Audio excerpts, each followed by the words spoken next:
Saya kira yang kemudian langsung bisa kita rasakan adalah ternyata kawan-kawan kita itu banyak. Umat Islam yang di sini ingin mayoritas istiqomah itu jumlahnya tidak sedikit. Apalagi cuma mau memutuskan sholat Jumat itu, pasti kalau ingin sholat Jumat dipakai sholat Jumat itu pasti juga mana-mana. Menandakan bahwa karenanya kita nggak perlu ragu, nggak perlu malu menjadi muslim. Bangsa banyak kok. Kadang-kadang kan yang dibutuhkan di era-era ini masih ngomong agama, ini masih ngomong masjid, ini masih ngomong moral, ini masih ngomong kesucian. Sebenarnya seolah-olah yang sudah menjadi mayoritas, seolah-olah yang menjadi dominan itu adalah segala kemungkaran dan iman itu. Ternyata sesungguhnya yang mayoritas adalah yang ingin tetap dibaik. Nah, sholat Jumat berjamaah, sholat maghrib berjamaah, sholat isya berjamaah itu mengingatkan kepada kita semuanya bahwa kita sebenarnya bacaannya sudah benar. Banyak itu kalau dalam bahasa Arab minimal 3. Jadi kalau udah 1 stop perlu jadi ya banyak. Apalagi 2 stop, 3 stop, apalagi kalau Jumatan sampai banyak kali. Rasulullah pernah menyampaikan Inna Allah itu berfa'al hasan. Allah itu lebih suka kalau kita menggembirakan umat, kalau kita memberikan semangat kepada umat bahwa kita tidak sendiri. Nah ini juga pasti ke bawah kepada seluruh hukum di Indonesia. Di Indonesia ini setelah seluruh yang terjadi adalah orang akan merujuk kepada siapa pemimpinannya. Semakin sedikit jumlahnya, semakin tidak banyaknya. Semakin merata sedikit, kalau lagi semakin tidak punya semangat untuk bangkit. Jadi kalau kita merasa kita punya kawan yang banyak, apalagi masjid, pada juga semangat, itu insya Allah akan juga nanti menularkan kepada adanya orang-orang yang akan akhirnya percaya dalam kita, mengikuti kita, dan tidak mudah bertaja. Ternyata kita punya banyak kawannya. Lalu kita dapat sekalian. Dan kita semuanya warga bangsa Indonesia, umat Islam dalamnya merupakan mayoritas mutlak di negeri ini. Kita semuanya akan bertemu dengan sebuah istilah yang pada zaman dahulu zaman Orde Baru disebut dengan pesta demokrasi pemilu tanggal 9 April yang akan datang. Tentu saya tidak akan ini sih, tidak boleh kampanye masjid. Tapi mengingatkan seluruh bangsa, termasuk umat Islam yang ada mayoritas negeri ini untuk mempergunakan hak pilihnya, untuk tidak memubazirkan kesempatan ini. Itu pasti betul.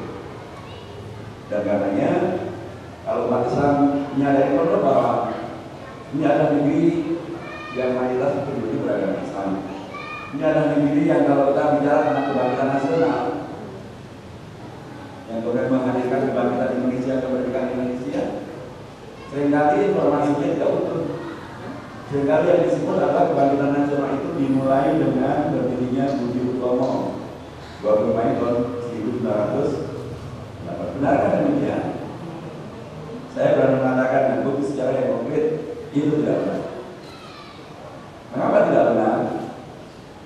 Saya bertanya kepada jamaah sekalian, apakah karenanya organisasi yang pertama kali berdiri di Indonesia itu, dan dari situ kemudian membangkitkan semangat kebangkitan nasional kita? Apa dia? Ya, Syarikat Islam bahkan ini salah satu dari tahun 1911. Budi Utomo 1908, Syarikat Islam 2011.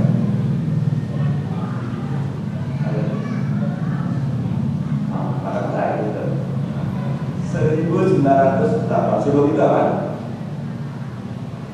Jam jatuh saya. Tahun berapa begini? Berapa?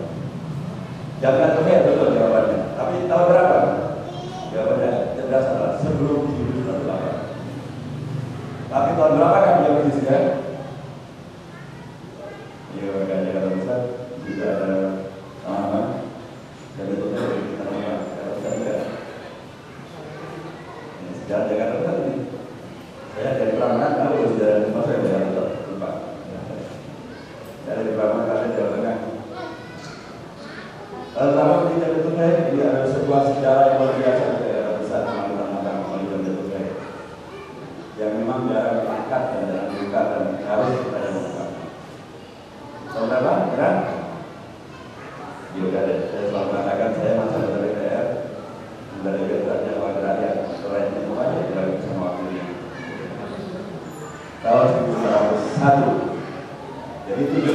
sebelum berdirinya Budi Utomo sudah berdiri satu organisasi yang bersifat prolegnas nasional yang mengibarkan beragam kelompok, beragam suku, beragam profesi juga. Mereka membentuk organisasi yang bahkan waktu itu sudah pakai ADART, memberdayakan umat, memberdayakan bangsa dan bangkitkan mereka dari jalur pendidikan, meningkatkan sumber manusia melalui jalur pendidikan dan asal terbuat sama sekali. Sudah berdiri tahun 1901. Nah, kalau kebangkitan nasional kita harus merujuk kepada kedaulatan ekonomi, berarti kedaulatan meningkatkan sumber manusia dan pendidikan. Kalau melalui jalur kedaulatan ekonomi, organisasi pertama kali berdiri ternyata juga bukan itu. Apa dia?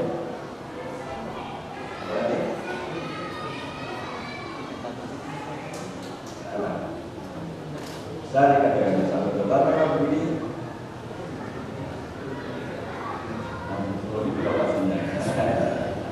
Tentara Bani diri di Solo kalangannya, dia sama dengan saya. Tentara diri sebelum itu bahkan beliau lama 98 saya bilang sebelum itu ada lagi